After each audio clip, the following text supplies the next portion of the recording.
Public schools are like our hospitals. I mean, we take everyone. And in the public schools, it doesn't matter what your last name is, what your income level is, where you're from, what your background is. We take everyone. One of the things that's the most misunderstood about educators, several people think it's the time off in the summer or the nice flexible schedule. But most people get into education because they love kids or they love the subject that they're going to teach. Learning and living in a public school definitely creates more tolerance for students because there's such a great amount of different people, different groups, cliques, ideologies, philosophies just mixing together. Success isn't getting a good paying job. It's giving kids the opportunity to decide what they want to be and become what they want to be. If you find a job that makes you happy and you love to come to every day, that's what I define as success. I think the best teachers are the ones that allow their students to grow outside of these standardized limits. And so they inspire their students to think a little bit bigger, and they don't clip their wings. So when a student asks a question that may not have been asked before, the teacher can have that conversation with the student and they can exchange ideas. And I think this exchange of ideas is really what creates that passion, that love for learning in the student. I think a good teacher has to be someone who likes kids, but who is more interested in the personal relationship side of it. I know a teacher must have great academics and understand how to teach their subject, but I think it's far more important that they understand and appreciate children, for who they are and for how they are. I had a couple of boys that were very dyslexic. One in particular, he loved to dance and he just made us all smile, but he did not have any belief in himself. So we worked really hard and close with him and with his mother. But last year, he sent me an invitation to his NHS induction. I'm gonna try not to cry here, but I was so excited. I just broke down in tears. I mean, he had done it. He had set out to meet his goals and he did it. Miss Story was my 5th grade teacher. She noticed that I struggled with reading words clearly and saying them right, or reading smoothly. And at one point, I decided to not even try anymore because I felt like I would never read as good as the other kids. She pulled me to the side, and every time we start reading, she always come over and make sure I say the words correctly or make sure I say the whole sentence very smoothly.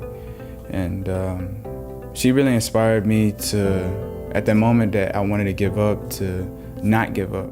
Being a struggling student caused me, when I went into education, to be, I think, a better teacher, because when students can't grasp something, they tend to act out. But I knew that because of my experience. So I'm drawn more to those types of students. And in the classroom, I think it made me more compassionate and more patient. And I even think as an administrator, that's what helps me be patient with students, because I've experienced that. I know what it's like to feel like everyone else around you has gotten something and not understand why I can't get it. You can't educate a student unless you care about them.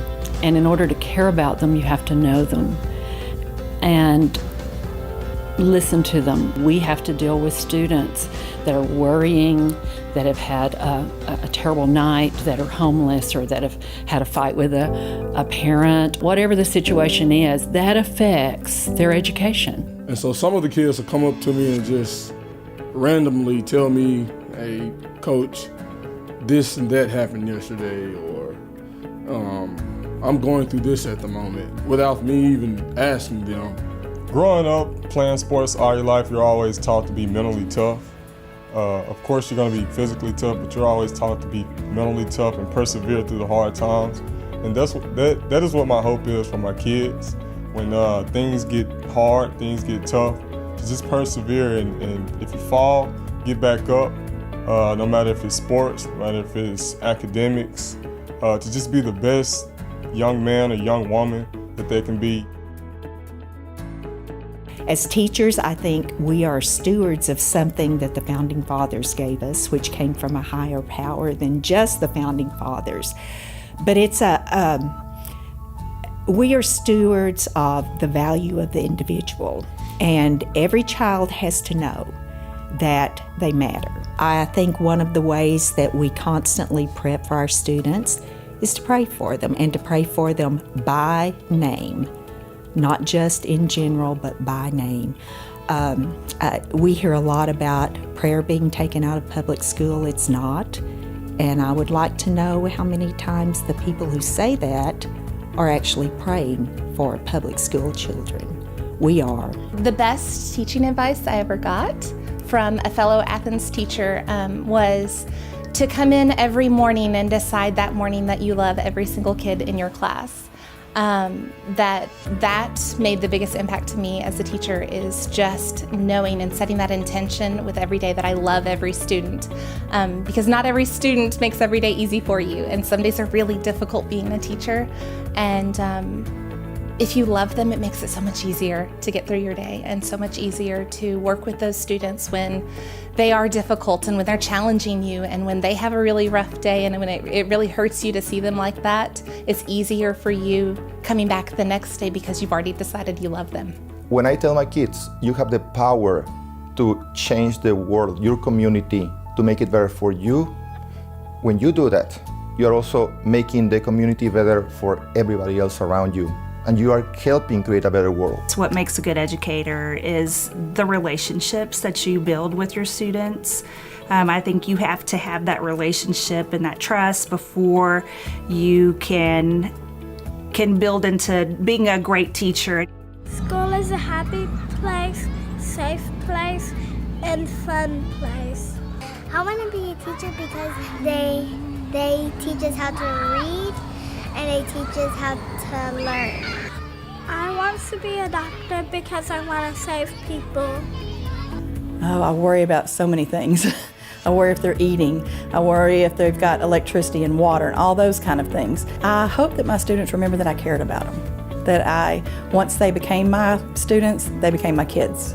And that I will always worry about them and care about them and what they do in life. Overall, my hopes and dreams for these kids are that they're happy, that they're successful.